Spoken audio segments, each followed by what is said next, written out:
cold days and a big boy howdy to all of you out there. Today we're talking about film scanning. There's a lot of information already out there about film scanning, but what I feel like is always unique is a person's workflow. I've had a lot of pretty crappy experiences with scanning film at home, and now that I've found an option that I feel like works really well, and I actually really love it and have fun doing it, I felt like other people might benefit from kind of seeing what the setup is, seeing if it would work for them as well. If you're new around here to this channel, welcome.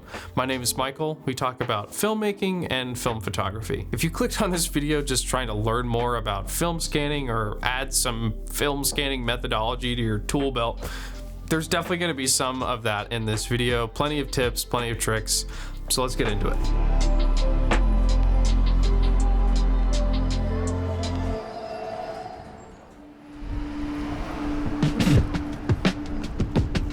So once you've shot your images, there's really only two options for you if you want to get them developed or scanned.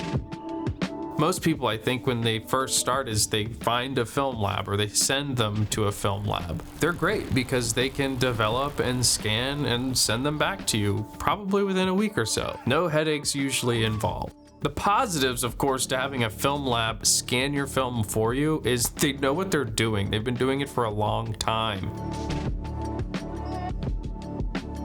Most labs, though, actually have a fee for higher quality scans, which at first and still I think is pretty frustrating. But something that's important for me is just owning the highest quality scans of my images. Especially if I'm trying out a new camera and lens combo, it's kind of nice to have all the quality so I can measure sharpness and see how much density there is in the image, etc. I think that charging for the extra quality is definitely fair on their part. It's a business, I get it.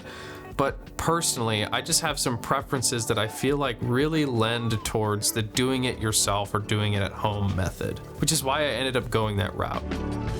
So the other option for you once your images are developed is to scan your film at home. How do you do this? Well, there are a few different ways. I think the most popular method of scanning film at home is using a flatbed scanner, like something from the Epson line. The second option would be a specialty film scanner. There are plenty from the cheap range all the way to the crazy high-end, nobody makes them anymore, super expensive niche market. My first scanner was actually one of these specialty scanners. It was made by a company called Tech, and it was, I think, the 8100 version. I'll talk more about this scanner a little bit later in this video. And this leads me to the last option for scanning your film at home, which is scanning it with a DSLR. This is actually the method that I've been using for the last year, and I have fallen completely in love with this process. For people who already have a DSLR, like a Fujifilm X-T4 or 5, a Canon R5, Canon R6, you get the point.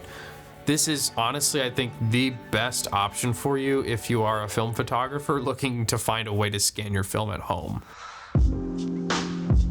So let me talk about my setup in particular just a little bit. So the bones of this setup is this LPL copy stand. I don't think the brand really matters all that much. It was just something that I found on B&H. It was a little pricey, and the reason for that is because the head is just rated for a heavier camera payload. The second piece of this setup is obviously the camera. The camera that I have on this setup now is the Fujifilm X-T5. I used to have the Canon R5, and I had it so I could do videos like this, scan my film, and just kind of be an all-rounder. I didn't really love it for videos, so I sold it, and I was able to buy a Blackmagic and a Fujifilm for the same price, which is pretty dope. But regarding the quality of the scans, this camera has an insane sensor. I think it's upwards of 45 megapixels, which is super important when you're doing macro shots like this. And the final piece of this setup is this super cool scanning system from Veloy. It's called the Veloy 360. This system is really designed for a lot of different people, but the best part about it is that it's modular. So if you want to spend a little less money and just buy the essentials, you can do that. But if you wanted to buy all the bells and whistles and get everything to make the process super fast, super fun, all that, you can do that as well. They might have been having a sale when I purchased this, but I went with the professional kit. It's the most expensive in their whole lineup, but it comes with everything. Some of my favorite parts about this system are just the future proofing that it provides. There are two different holders that it came with, a 35 35mm and a 120.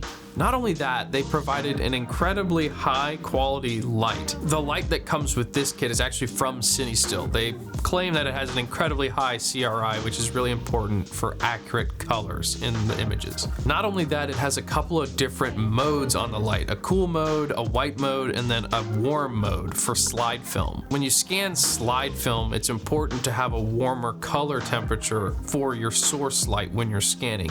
If you don't do this, your scans can end up coming out a little bit more blue, which is a pretty common reason why people don't like scanning this film at home. So honestly, out of all of this, one of the most important parts is that light source. But with all of this in my new setup, I think my favorite part about it is just how fast it is. I didn't realize when I started scanning film at home how important time would be during this whole process. My first scanner, the Plus Tech, was a great little scanner. The quality of the images was actually really good. But the problem with it was that it took forever to scan one image.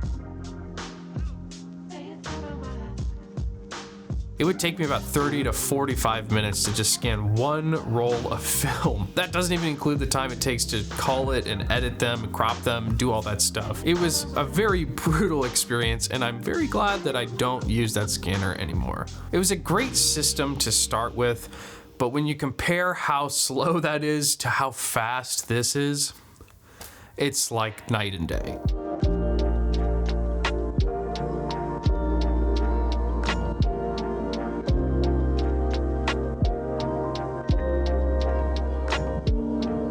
With this system, I'm pretty sure I can rip through a roll of film in about 5 minutes, maybe less. What used to be my least favorite part about getting film back from the lab, scanning it, is now my favorite part about getting film back from the lab. Because of how easy it is to scan this film, I'm telling you, it has changed everything about scanning for me. Being able to just have your negatives fast and at a super high quality, I mean, it's really not a hard decision for me.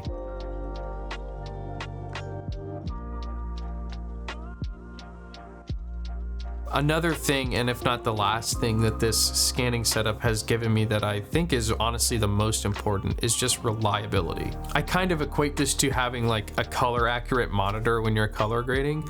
Having something that you can just sort of know is the source of truth, it's not going to change. You know that it's something you're doing that is causing your image to look one way or another. Let's face it, film cameras and lenses are old. They don't always work right. So being able to try out new lenses, try out new cameras, and quickly scan them through and study those images reliably has just really helped me understand some of the different characteristics of the cameras that I have. Sure, the system is fast, sure it's reliable, but overall, I am just so happy when I see the images from this thing.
As I've shared in other videos before, I've had a bumpy road with film. I've almost given up a few times, but it's stuff like this that pulls me right back in and makes me fall in love with it all over again.